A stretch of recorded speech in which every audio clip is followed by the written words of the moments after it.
The world's other superpower has a new set of leaders. China unveiled the 7 new members of its ruling committee Thursday in Beijing, headed up by the newly chosen President Xi Jinping and the new premier Li Keqiang, who are set to lead the country for the next 10 years. Officially, they were elected by the more than 2,000 party delegates, but in reality, the newly selected Politburo members were the product of years of infighting behind closed doors, handpicked by party elders and the current Politburo committee. Xi Jinping is the 59-year-old son of a former military leader and reformist. After serving as Shanghai party chief, he was promoted to the nation's #2 spot under Hu Jintao. The announcement came at the close of the Communist Party's 18th Congress. Per tradition, it's been a highly scripted event meant to praise outgoing leaders and provide very broad goals for its next generation. In his first speech as president, Xi outlined some of those goals. CNN has it. The problems among our party members and cadres of corruption, taking bribes, being out of touch with the people must be addressed with great efforts.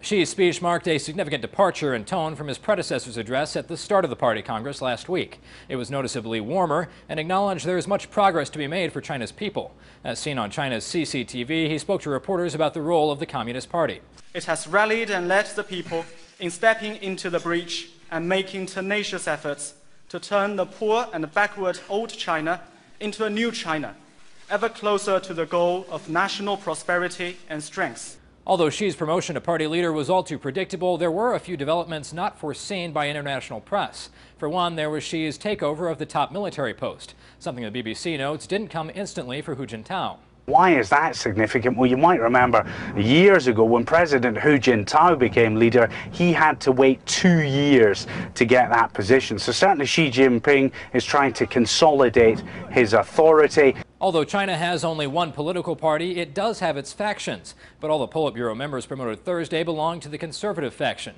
just as the crop of leaders before them. Chinese political analyst Chen Zeming tells the Christian Science Monitor that leaves little hope for any significant political reform. I believe Xi and Li have strong reform genes in their blood, and they will not be constrained by former leaders' conservatism. But they are surrounded by old men who do not meet people's demands for more democracy or more reform.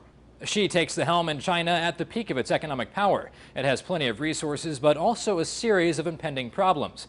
Relative to the rest of the modernized world, China's citizens live in poverty, and the one-child policy put in place in the 1970s means the country's population is aging, threatening to stifle China's growth. But how Xi will tackle those problems is anyone's guess. China's leaders play their cards close to the vest, and as one Beijing-based human rights lawyer told the New York Times, the new leader's experience in government offers few hints. This is quite a mediocre lineup, and we'll have to wait and see what they do. The way of Chinese politics means that their past performances don't show what they'll do in the future.